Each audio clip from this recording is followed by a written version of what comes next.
Ya, ada mungkin 1, 2, 3 kemaksiatan yang dia lakukan. Maka tidak boleh kita menyerupai mereka dalam kekhususan mereka bermaksiat kepada Allah tadi. Nah, contoh ya, ini pengajian sesama kita. Di antara kekeliruan orang-orang Nasara itu, mereka menganggap Nabi Isa itu adalah anak Tuhan. Lalu kita ikut-ikut pula berbahagia dengan kelahiran anak Tuhan tadi. Berarti kita sudah hampir-hampir menyerupai mereka. Paham sampai di sini? Ya.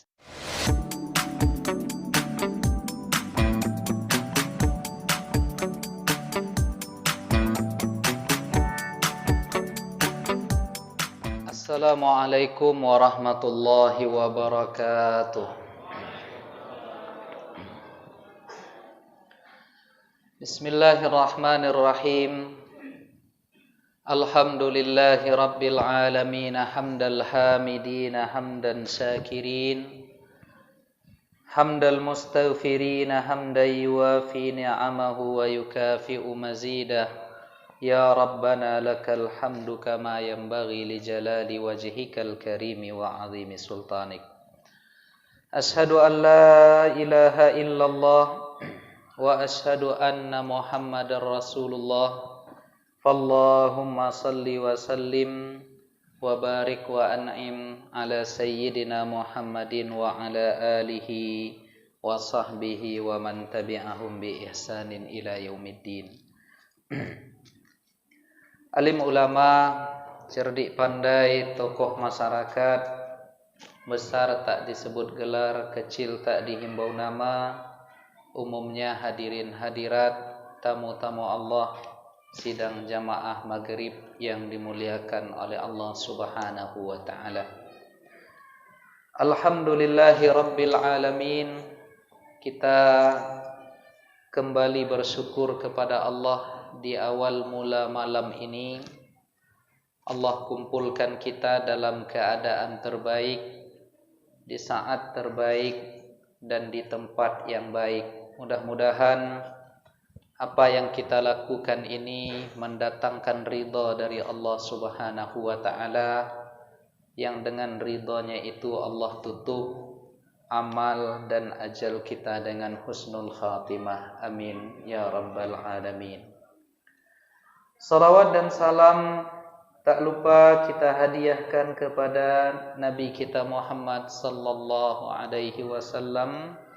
Allahumma salli wa sallim wa barik wa an'im ala sayyidina Muhammadin wa ala alihi wa sahbihi ajma'in. Bapak Ibu hadirin yang dimuliakan oleh Allah Subhanahu wa ta'ala, pada kesempatan kita yang baik ini, kembali kita melanjutkan kajian rutin kita, di mana pada malam ini saya tidak membahas tentang fikih dalam kitab Matan Ghayah wa Takrib, karena itu spesialisasinya Ustadz Al-Nof.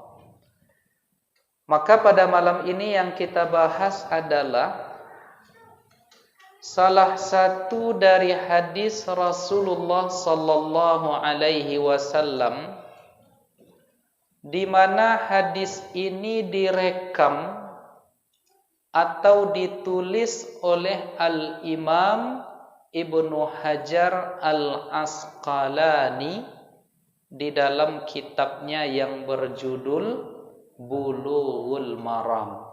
Jadi yang kita kaji pada malam ini adalah kitab Bulughul Maram, yang mengumpulkan seluruh hadis-hadis seputar hukum Islam yang disempurnakan di bagian terakhirnya dengan hadis-hadis seputar akhlak mulia. Nah, adapun di masa kontemporer ini, syarahan atau komentar yang terbaik atau salah satu yang terbaik dalam menjelaskan kitab Bulughul Maram ini adalah guru kami dari negeri Syam, dari Suriah, dari kota Haleb, juga tamatan S1, S2 dan S3-nya di Al-Azhar Mesir. Jadi beliau mensyarah, menjelaskan isi kitab Bulughul Maram ini dalam 4 jilid kitab yang beliau beri judul dengan I'lamul Anam Syarhu Bulughil Maram min Ahadisil Ahkam, yaitu I'lamul Anam. I'lam itu artinya adalah memberitahukan al-anam, manusia, tentang sarah isi yang ada di kitab yang berjudul Bulughul Maram, yang menghimpun hadis-hadis seputar hukum Islam. Nah, pada jilid yang keempat, nomor hadis yang ke 1468, qala al-musannifu rahimahullah, berkata Al-Imam Ibnu Hajar Al-Asqalani, semoga Allah merahmatinya, wa an ibni Umar radhiyallahu anhuma, bersumber hadis ini dari Abdullah bin Umar bin Khattab radhiyallahu anhuma, semoga Allah meridai keduanya. Siapa keduanya itu? Ayah dan anak. Jadi ayahnya Umar bin Khattab, anaknya Abdullah bin Umar. Nah, jadi Abdullah bin Umar ini satu dari 4 orang sahabat Nabi yang bernama Abdullah yang banyak meriwayatkan hadis dari Rasulullah sallallahu alaihi wasallam. Nah, apa kata Abdullah bin Umar radhiyallahu anhuma? Ia berkata, qala Rasulullah sallallahu alaihi wasallam, telah bersabda Rasulullah sallallahu alaihi wasallam. Apa kata Nabi? Man tashabbaha biqaumin fahuwa minhum.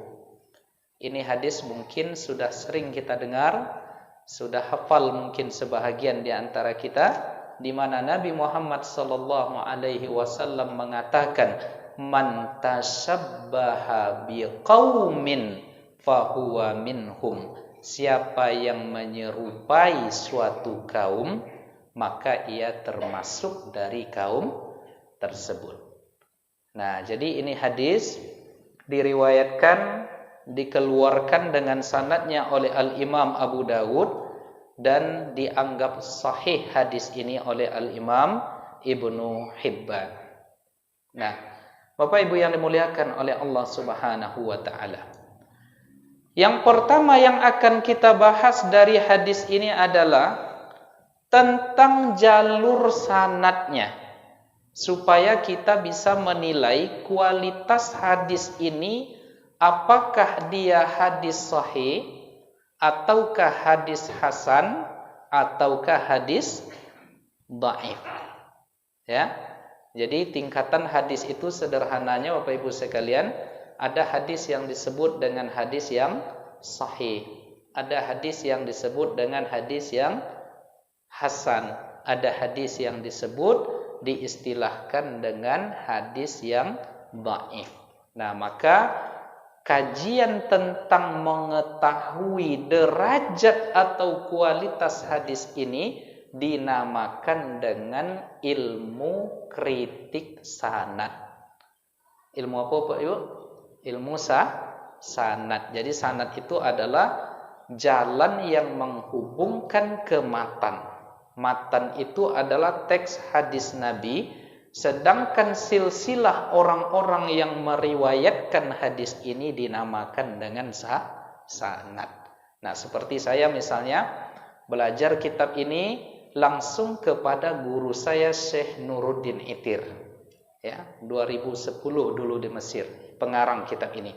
Berarti jalur saya kepada pengarang kitab I'lamul Anam ini langsung.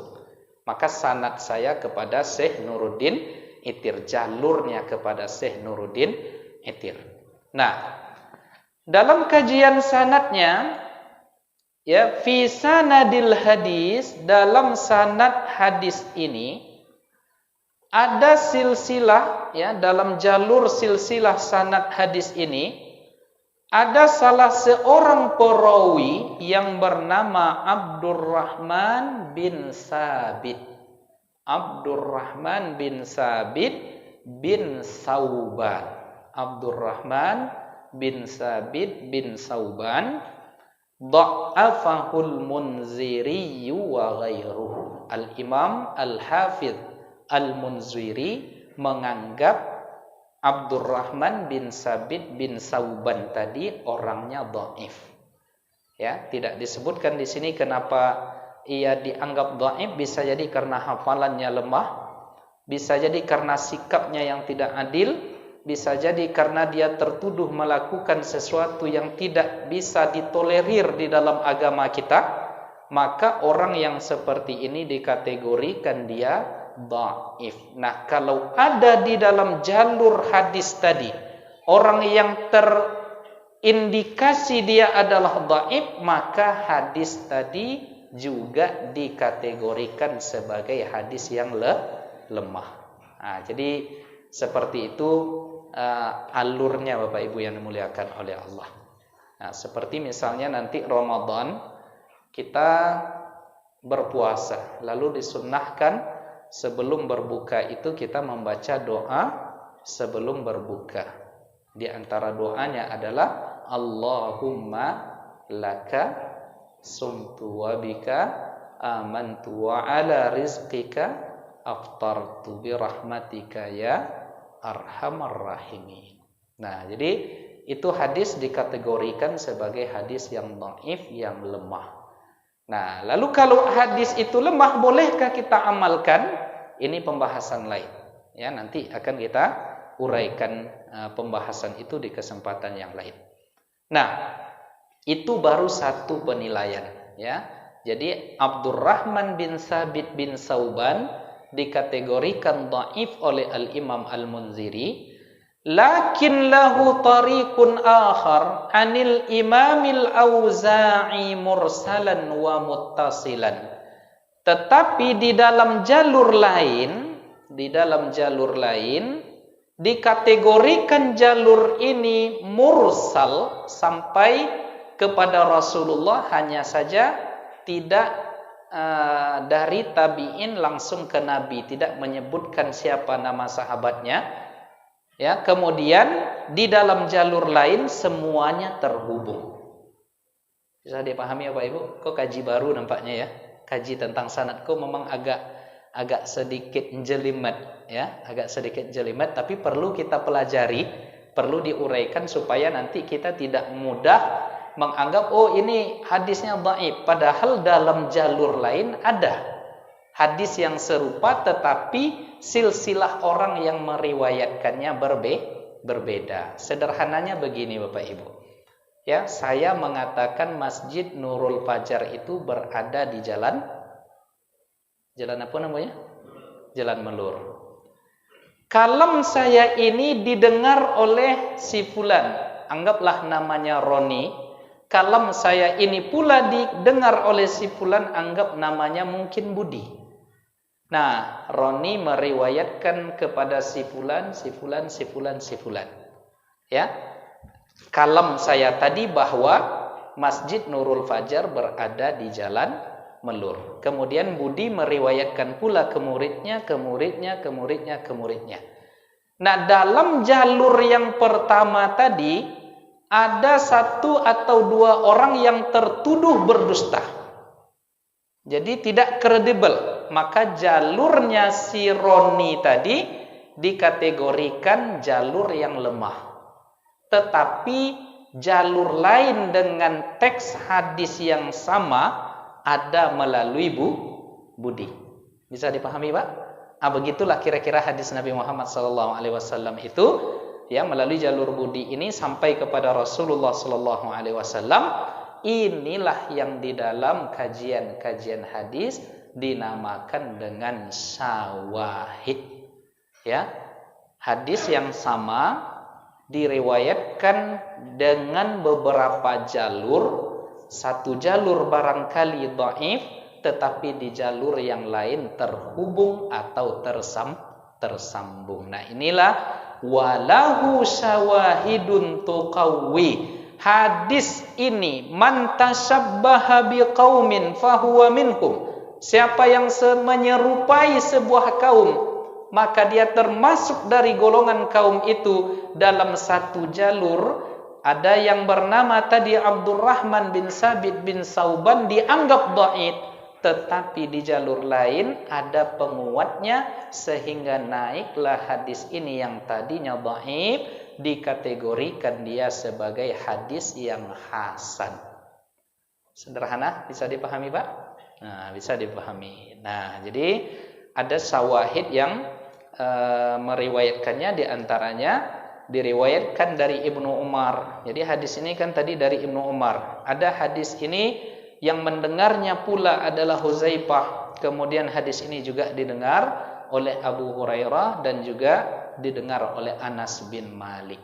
Nah, jadi banyak orang yang mendengar, walaupun di jalur Ibnu Umar tadi ada orang yang tidak kredibel, tetapi jalur-jalur lain menguatkan kualitas atau martabat dari hadis ini. Maka Al-Hafiz Ibnu Hajar Al-Asqalani menganggap hadis ini adalah hadis hasan. Hasan itu apa artinya? Baik. Jadi boleh diamalkan, boleh dipegang, boleh dijadikan hujjah. Hujjah, dalil pegangan kita tentang suatu hukum yang kita pahami, yang ingin kita amalkan. Nah, seperti misalnya hadis tentang kunut subuh. Sebahagian mengatakan dhaif karena di dalam hadis kunut subuh tadi ada jalur satu orang yang dianggap dia tidak kredibel. Ya, Abu Ja'far Ar-Razi namanya. Nah, tetapi di dalam jalur lain dikatakan Abu Ja'far Ar-Razi ini kalau dia meriwayatkan jika tidak salah dari Mughirah, maka di situ dia lemah. Tetapi apabila dia meriwayatkan dari orang lain, dia kuat. Inilah yang menjadi dalil hadis ini sahih menurut Imam Asy-Syafi'i. Sehingga kunut subuh itu menjadi sunnah. Nah, jadi begitu pola-pola berinteraksi dengan hadis Nabi Muhammad sallallahu alaihi wasallam. Tapi ilmu ini jelimet, Pak. Ya, ilmu tentang ulumul hadis ini agak repot, jelimet, memerlukan penalaran yang kuat, memerlukan logika yang tajam, memerlukan daya ingat yang juga luar biasa. Karena kita akan menghafal nama-nama orang dari sipulan, bahkan 10 jalur itu. Dan harus kita hafal pula siapa gurunya, siapa muridnya, di mana lahirnya, kapan lahirnya, riwayatnya dari siapa dan bagaimana. Baru lagi nanti masuk kepada kualitas hadisnya, penilaiannya dan lain sebagainya. Inilah repotnya Bapak Ibu. Ya, saya dulu pada mulanya ingin masuk ke jurusan ini ketika di Mesir, tetapi takdir Allah terlempar ke jurusan fikih, ya, ke jurusan syariah. Nah, tapi ada ustadz kita satu orang sih jurusan hadis ini, Ustadz Iskandar nih, Pak. Ya, Ustadz Iskandar ini adik kelas saya di Mesir, baru pulang dari Mesir, jurusan hadis. Ya, nah, kalau mau belajar hadis nanti datanglah ke beliau. Ya, salah satu ulama kita insya Allah di Pekanbaru. Tapi sudah menikah. Ya, sudah menikah. Nanti ditanya pula ke saya. Ini banyak yang saya kenalkan itu Bapak Ibu, Pak, pulang keluar dari masjid jamaah nanya, masih bujang atau udah menikah? Jangankan dia, saya aja masih ada jamaah yang bertanya. Ya, Ustaz tuh masih bujang atau sudah menikah katanya. Itu kan ragu pula saya menjawab kalau ditanya ke saya. Nah, Bapak Ibu yang dimuliakan oleh Allah Subhanahu wa taala. Jadi, ini kajian tentang hadisnya. Nah, lalu setelah kita mengurai tentang sanad, ada syarah dan istimbat dari hadis ini. Jadi sebelum kita masuk ke persoalan yang akan kita bahas, Bapak Ibu yang dimuliakan oleh Allah, tolong ingat betul-betul bahwa memahami hadis itu harus melalui penjelasan ulama. Jangan nanti baca satu hadis, nampak satu hadis, lalu disimpulkan hukum. Ini keliru, ya. Nah, karena ada sekarang kawan-kawan kita di sebelah mengatakan kita tak pakai ulama, kita langsung kembali ke Al-Quran dan Sunnah. Lai bisa tuh kira-kira, ya. Langsung buka Al-Quran, buka kitab hadis, lalu ditafsirkan sendiri. Katanya tidak perlu ulama, langsung ke Quran dan Sunnah. Padahal memahami Al-Quran dan Sunnah itu memiliki perangkat cara dan metodologi, yang metodologi itu sudah dibuat oleh para ulama. Cara kita naik ke lantai 2 dibuatlah tangga. Tak bisa langsung melompat ke lantai 2, harus meniti tangga tadi. Nah, maka hati-hati, karena kemarin ada 2 kasus yang aneh saya lihat. Itu sebab karena tidak mau berguru, dan dia sudah berani bercerita menjadi ustadz, menyampaikan ajaran ilmu di depan khalayak ramai. Katanya, ya, kita tak perlu sebut nama orangnya, ketika kita sedang minum saat sahur, lalu berkumandanglah azan, maka minum saja sampai kita lepas dahaganya. Ya, karena ada hadis Nabi yang mengatakan, iza sami'tumun nida, apabila kalian mendengar panggilan azan, sedang di mulut kalian ada makanan, maka telanlah, selesaikan makan dan minum itu. Nah, lalu disimpulkannya, berarti ketika kita sedang sahur, lalu azan di Masjid Nurul Fajar, Allahu Akbar, Allahu Akbar, dalam mulut masih ada apa? Biasanya Bapak Ibu sahur pakai apa? Es? Langsung es pagi-pagi. Ondel-ondel misalnya. Yang bulat-bulat itu apa namanya, Pak?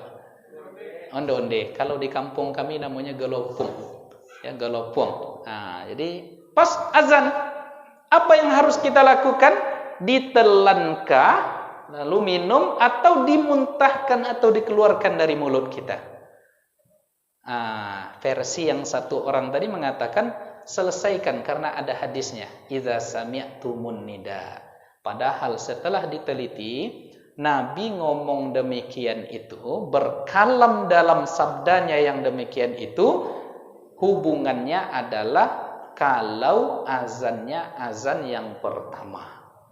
Karena di zaman Nabi itu azannya dua kali. Azan anggaplah waktu subuh jam 5, ya, maka jam 4 itu sudah azan. Ya, azannya apakah Abdullah ibnu Abi Maktum ataukah Bilal bin Rabah? Saya lupa siapa yang azan pertama. Nah, kalau azan pertama kalian dengar, kalian sedang sahur, selesaikan sahur kalian, kata Nabi.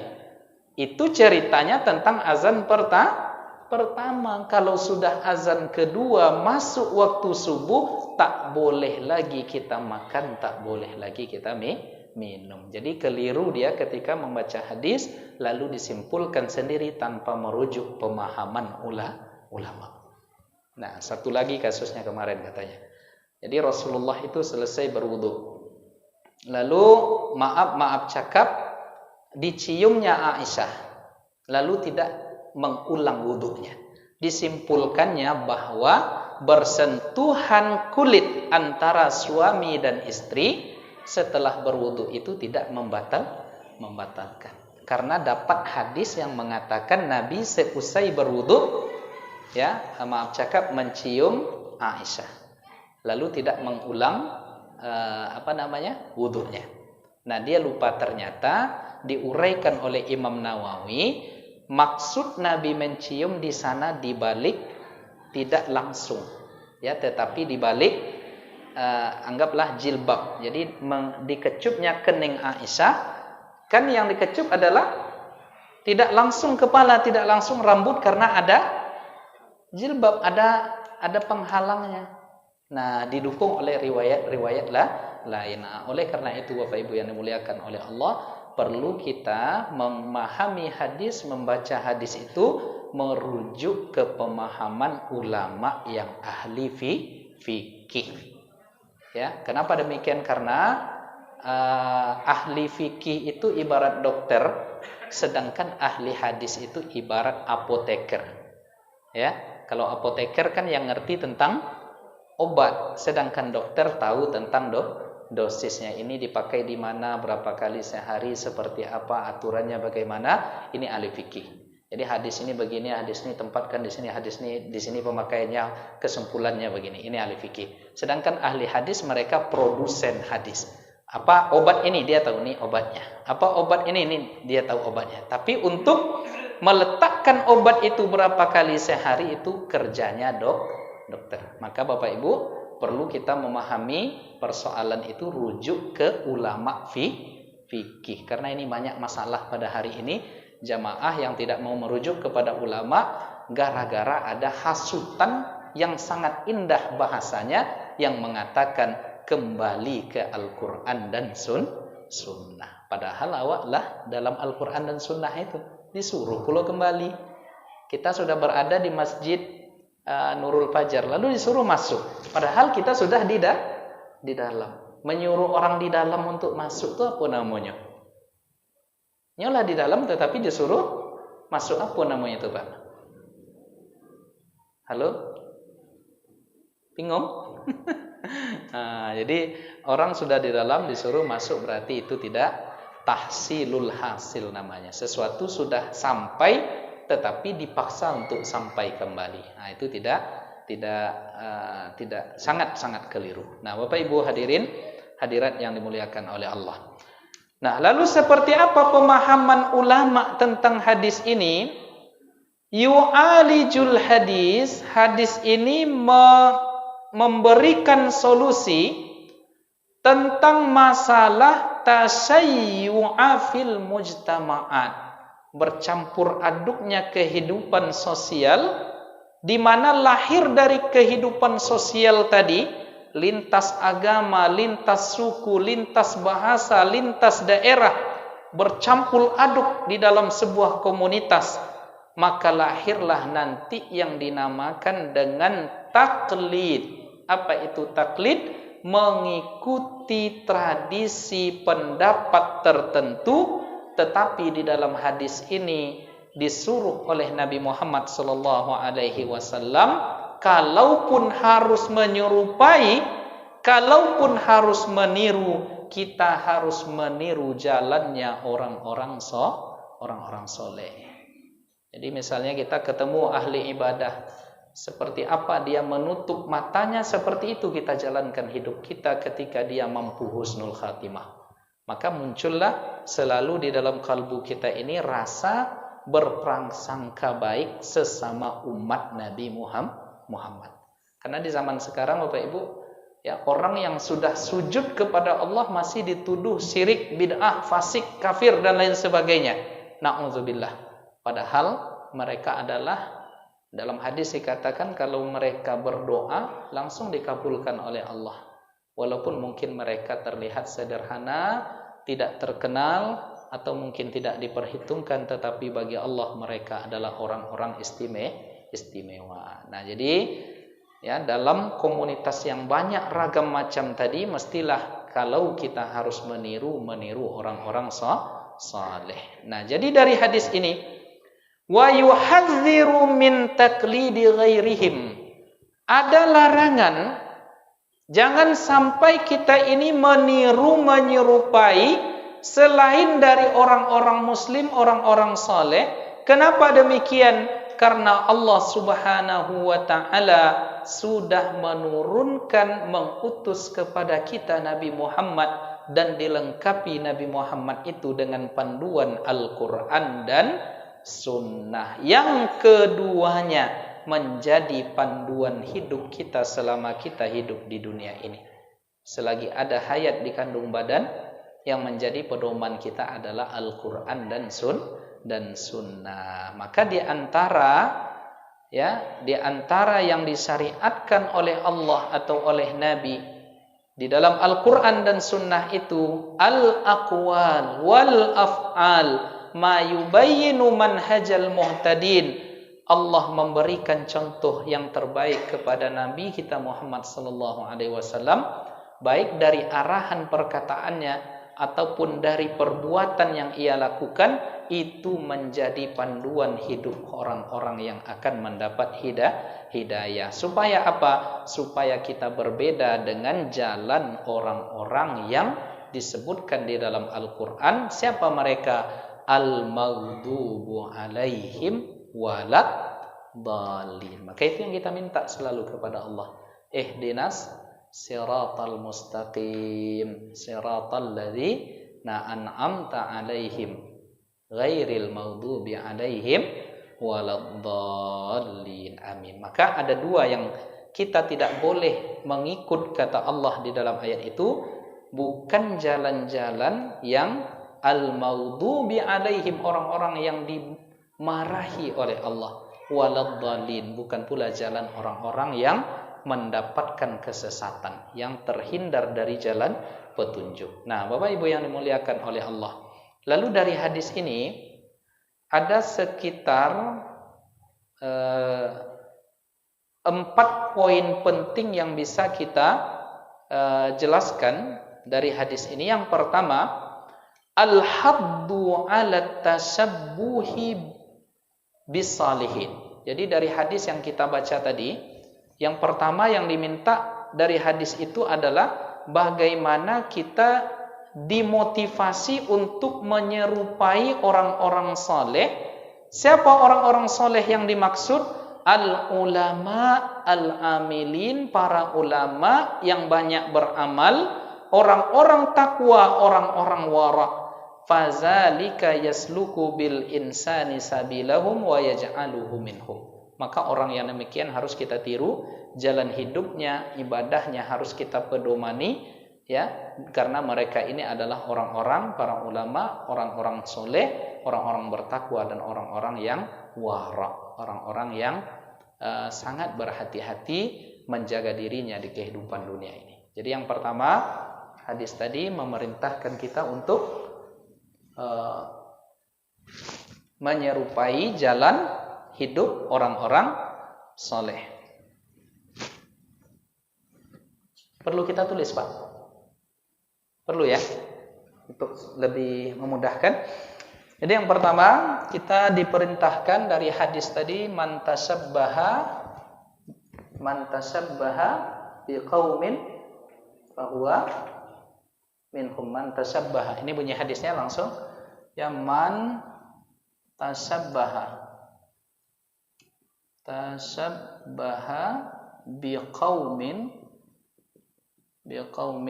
fahuwa. Ini mudah menghafalnya. Minhum. Ini pesan Nabi. Ya, man tasabbaha biqaumin fahuwa minhum. Siapa yang menyerupai suatu kaum, maka ia termasuk dari kaum yang ia serupai itu.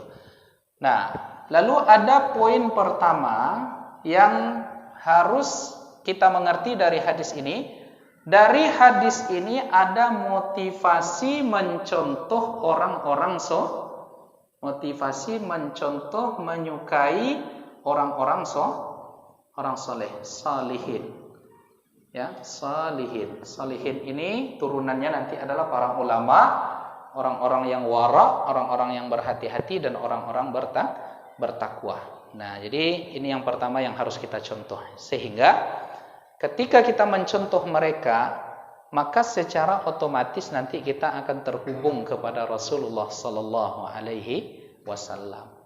Makanya dengan ada sebuah ungkapan mengatakan tasabbahu bis-salihin fa inna tasabbuha bihim falahun. Ya, maka hendaklah kalian itu menyerupai orang-orang soleh, karena dengan menyerupai mereka ada kemenangan dan keberuntungan. Nah, uhibbus salihin walastu minhum, saya mencintai orang-orang soleh itu sekalipun saya tidak termasuk orang soleh, la'alli an anala minhumus syafa'ah, mudah-mudahan nanti dengan cinta saya kepada orang-orang soleh itu saya mendapatkan syafaat. Syafaat dalam artian Allah kumpulkan kita nanti dengan kelompok orang-orang yang soleh. Makanya kita datang pengajian ini Bapak Ibu, ya sebenarnya kan selepas maghrib bisa saja kita pulang, makan di rumah, nonton final sepak bola Indonesia dan Thailand. Jadi ada sahabat saya tadi mengirim status di Facebooknya, membuat status di Facebooknya. Jadi sebenarnya kita bisa mudah menang dengan Thailand dengan cara dibuatnya bahasa Thailand. Ya, dibuatnya bahasa Thailand. Jadi siapa yang paham ini nanti dia akan menang melawan Thailand katanya. Jam berapa itu, Pak? Malam ini jam berapa? Hah? 10 menit lagi. Mana yang kita utamakan sekarang ya? Mengaji kah, berkumpul dengan orang-orang soleh, ingin menjadi orang soleh, atau menonton Pratama Arhan, Nadeo, siapa namanya? Ada lagi Egi. Hafal saya Pak, karena saya pecinta bola juga. Tapi saya paling tak suka nonton bola lama-lama. Kenapa? Karena besok pagi, apalagi sampai begadang. Karena besok pagi masih bisa nonton melalui YouTube. Jadi tengok aja gol-golnya udah selesai. Nah, jadi ini dia, ya. Motivasi untuk mencintai, menyerupai orang-orang soleh. Nah, lalu yang kedua, at-tahzir. Dalam hadis ini ada peringatan, jangan sampai kita menyerupai kecuali hanya orang-orang yang istiqamah, orang-orang yang saleh. Wa mahallu dzalika ma kana khassan bihim, yang kita serupai itu, yang tidak boleh itu adalah hal-hal yang menyangkut kekhususan mereka. Jadi misalnya ada orang yang tidak soleh, ada ahli maksiat. Kemaksiatannya itu lebih kemana? Karena kan satu orang itu barangkali dia tidak akan memborong segala kemaksiatan. Ya, ada mungkin 1, 2, 3 kemaksiatan yang dia lakukan. Maka tidak boleh kita menyerupai mereka dalam kekhususan mereka bermaksiat kepada Allah tadi. Nah, contoh ya, ini pengajian sesama kita. Di antara kekeliruan orang-orang Nasara itu, mereka menganggap Nabi Isa itu adalah anak Tuhan. Lalu kita ikut-ikut pula berbahagia dengan kelahiran anak Tuhan tadi. Berarti kita sudah hampir-hampir menyerupai mereka. Paham sampai di sini? Ya, saya tidak langsung mengucapkan, tapi dipahami aja. Ya, Yahudi misalnya punya karakter tertentu, lalu kita serupai di karakter itu yang tidak dibolehkan di dalam hadis ini. Wa amma ma lam yakun kadzalika fala ba'sa. Tetapi jika penyerupaan kita terhadap mereka itu bukan dalam perkara khusus yang melekat dengan keyakinan dan tradisi mereka, tidak masalah. Apa contohnya? Cara berpakaian. Ya, cara berpakaian Levi's, ya. Celana jeans atau celana Levi's, Pak? Ya kan ada celana jin, ada enggak celana setan? Nah, kan ada jin, setan, iblis gitu kan. Jadi maka disebutkan di sini, atau seperti makanan tertentu yang dimakan oleh orang-orang yang kita sebutkan tadi, tetapi itu bukan menjadi ciri khas mereka, yang tidak melekat kepada keyakinan dan tradisi. Apa contohnya? Pizza itu kan dulunya adalah makanan khas yang berada di Bangkinang atau Kuo? Di Italia. Pernah ke Italia, Pak? Ke sana kita nanti? Ya, insyaallah saya yang bayar insyaallah kalau Bapak Ibu mau ikut. Ya, syaratnya nyetor dulu. Ya. Nah, di Italia itu banyak bekas-bekas peninggalan Islam, apalagi di daerah Spanyol, Andalusia. Nah, contoh, jadi makanan pizza itu kan mulanya dari Italia. Nah, sekarang coba tengok di sepanjang Subrantas ini. Ada pizza, ada kebab, ada macam-macam. Nah, kalau kita ikut model makan seperti yang mereka makan itu tidak masalah. Jadi ini disebutkan yang kedua di sini. Begitu juga wal malabis. Begitu juga pakaian yang bukan merupakan kekhususan mereka. Begitu juga gaya bentuk rumah, bangunan dan lain sebagainya. Makanya mimbar ini Pak, ini bukan berasal dari Islam. Dari Persia. Jadi Nabi Muhammad suatu ketika dia duduk di pokok kurma. Ya. Lalu setelah datang mimbar terinspirasi dari apa yang dibuat di Persia, dibuatlah mimbar di Masjid Nabawi. Nabi Muhammad duduk menyandar di atas mimbar tadi. Lalu menangislah pohon kurma. Lalu Nabi dan para sahabat yang hadir di Masjid Nabawi mendengar tangisan pokok kurma tadi. Nah, lalu Nabi mengatakan, apakah engkau mau bersamaku sampai ke surga wahai pohon kurma? Iya, katanya. Nah, maka bersabarlah, bergembiralah, nanti engkau denganku akan berada di surga. Tersenyum pohon kurma tadi, dan senyumannya dilihat, dirasakan oleh Nabi dan para sahabat. Jadi ternyata seluruh yang ada di alam raya ini Bapak Ibu, mereka bertasbih. Mereka berkomunikasi, ya, tetapi kita tidak memahami seperti apa komunikasi mereka. Jadi kalaulah bisa tiang-tiang ini berbicara, Pak, mungkin tak akan menyandar Bapak nih di sini. Ya, ngomong dia. Ya, kalau bisalah mimbar dan kursi ini berbicara dan dia tahu seperti apa orang yang duduk di depan ini, pasti dia nanti akan ngomong, onde orang munafik nih dah duduk pula dia di depan di atasku tadi. Kalau sempatlah ngomong ini kursi ini, ada ustaz duduk di sini ngomong kursi ini dan dengar kita semua. Dibilang sama kursi ini orang yang duduk di sini ini munafik misalnya, na'udzubillah. Mau enggak kira-kira Bapak Ibu mengundang saya ke Nurul Fajar lagi? Tidak, maka ditutup oleh Allah. Ya, ditutup oleh Allah. Dan di satu sisi ada yang Allah bukakan ketika seseorang itu siap secara ruhani. Jadi rohaninya siap, maka dibuka hijab itu oleh Allah sehingga ia bisa berkalam-kalam dengan binatang, dengan jin, dengan apa bisa dibuka oleh Allah. Mungkin pernah saya ceritakan di sini, di antara bentuk hal besar terjadi kepada Nabi adalah mukjizat. Kepada wali Allah adalah karamah. Kepada orang biasa seperti kita ada namanya ma'unah. Jadi ada di kampung kami itu dulu seorang ulama, ya, cucunya juga sekarang menjadi ulama, itu pergi memotong karet. Ya, agak jauh dari kampung itu kebun karetnya. Nah, di dalam kebun karet tadi berjumpalah dengan Datuk Belang. Tahu Datuk Belang, Pak? Nah, harimau namanya itu. Ya, harimau. Nah, ditatap oleh harimau tadi. Lalu Datuk tadi menengok ke harimau tadi. Kalau engkau diperintahkan oleh Allah untuk menerkamku, maka tidak ada yang bisa menyelamatkanku kecuali hanya Allah. Tetapi jika engkau datang bukan untuk menerkamku dan engkau ditundukkan oleh Allah kepada seluruh manusia, maka tunduklah kepadaku. Duduk harimau tadi memandang dia menyelesaikan menakik gotah, Pak, memotong karet tadi. Nah, setelah itu berdiri harimau tadi, lalu didekatkannya punggungnya ke Datuk tadi. Naik Datuk tadi ke punggungnya, diantarnya ke tepi jalan. Setelah itu, ya, Datuk tadi pulang, harimau itu pun pergi berlalu.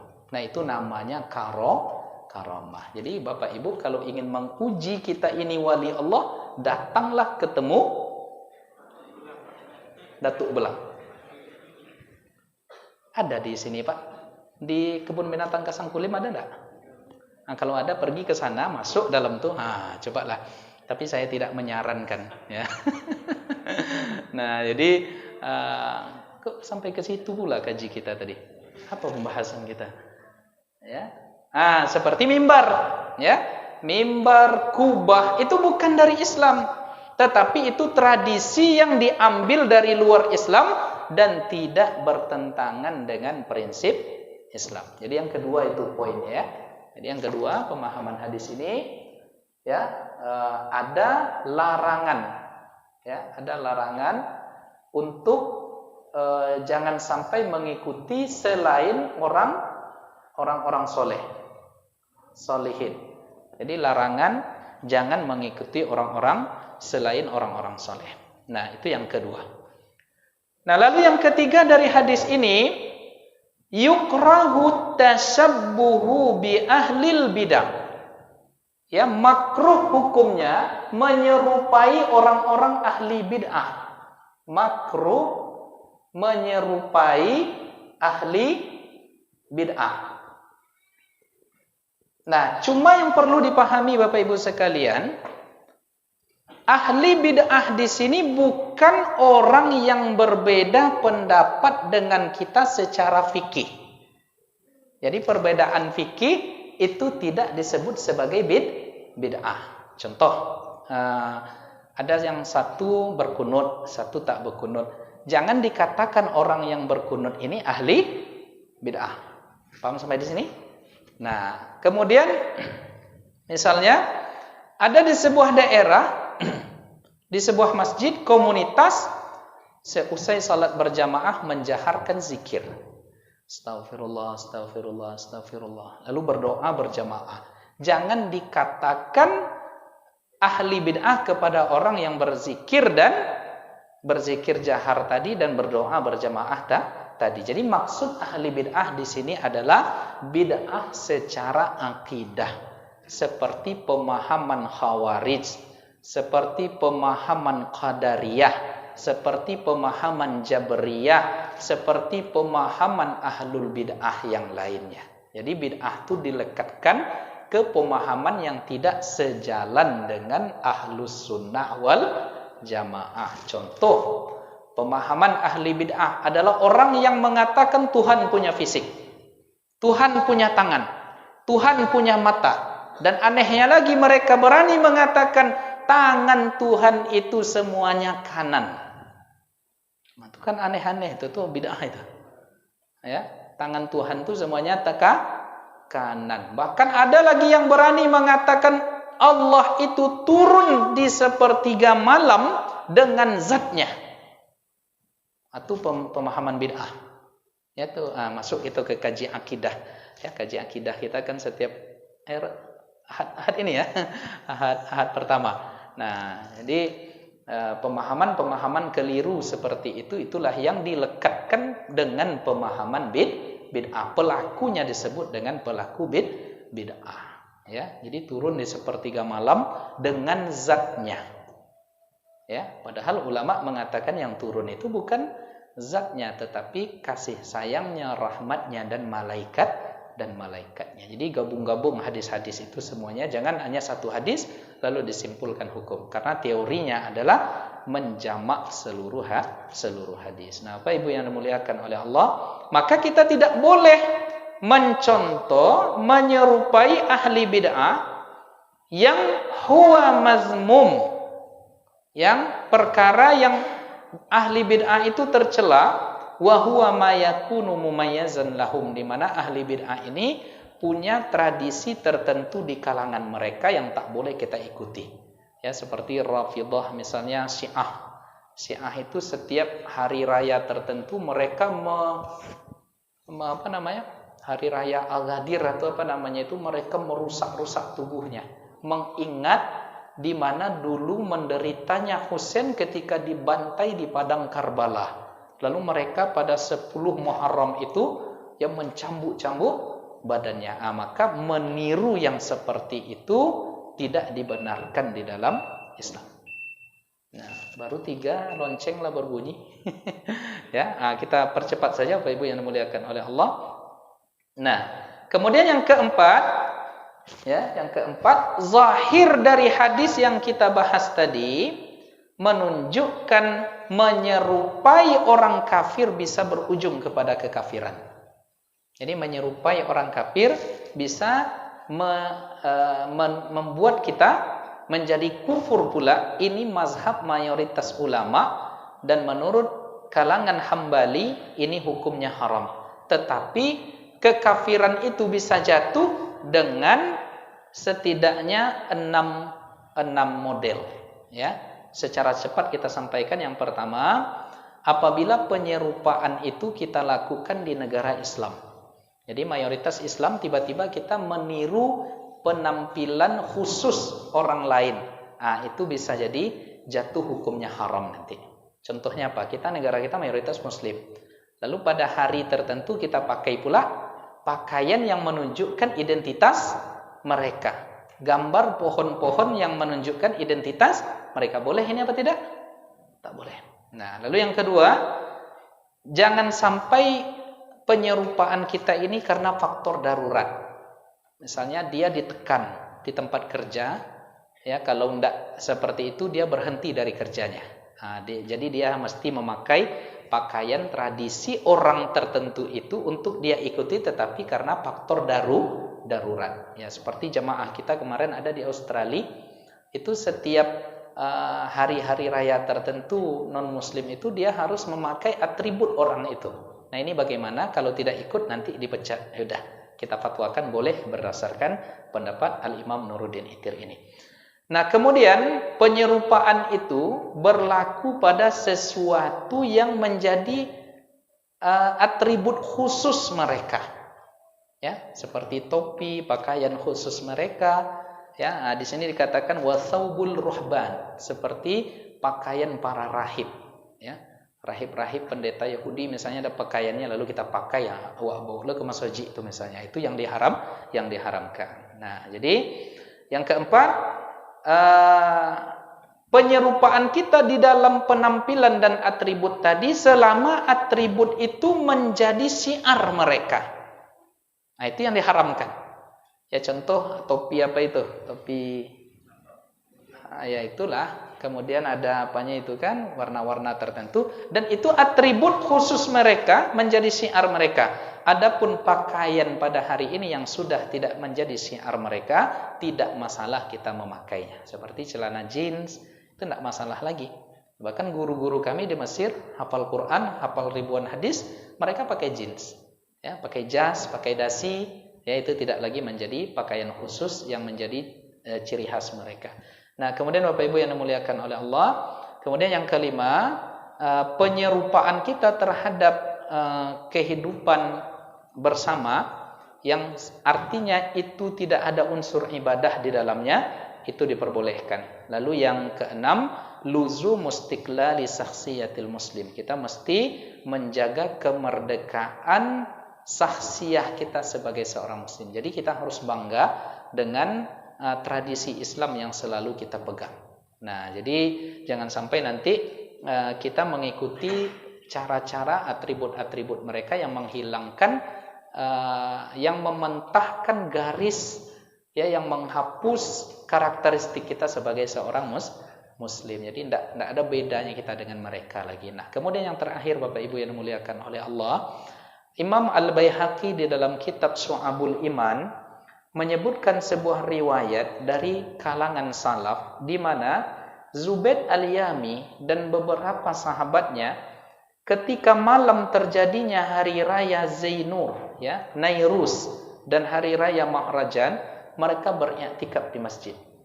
Nah, summa qalu, kemudian mereka berkata, inna haula, sesungguhnya orang yang merayakan hari raya Nairus, hari raya Mahrajan, mereka beriktikaf di dalam kekufuran mereka, wa takafna ala imanina faghfir lana ya Allah, sedangkan kami beriktikaf malam ini dalam rangka keimanan kami kepada Engkau ya Allah, maka ampunkan dosa ini.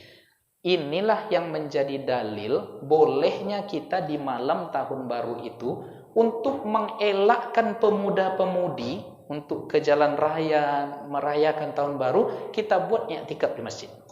Ini dalilnya. Boleh, walaupun tidak harus dan wajib seperti itu. Nah, di antara hikmah corona ini kan tidak ada berkumpul-kumpul di jalan-jalan, ya, merayakan tahun baru pada tanggal pada malam jam 12 itu memakai trompet berkumpul-kumpul. Nah, semoga kita dielakkan dari yang demikian itu dan kita didekatkan dengan orang-orang soleh. Itulah barangkali Bapak Ibu yang dimuliakan oleh Allah, karena mengaji antara maghrib dan isya ini waktunya kasib ya. Jadi mungkin kita tidak buka ruang tanya jawab. Demikian, banyak maaf atas salah kehilafan kami. Billahi taufik wal hidayah. Assalamualaikum warahmatullahi wabarakatuh.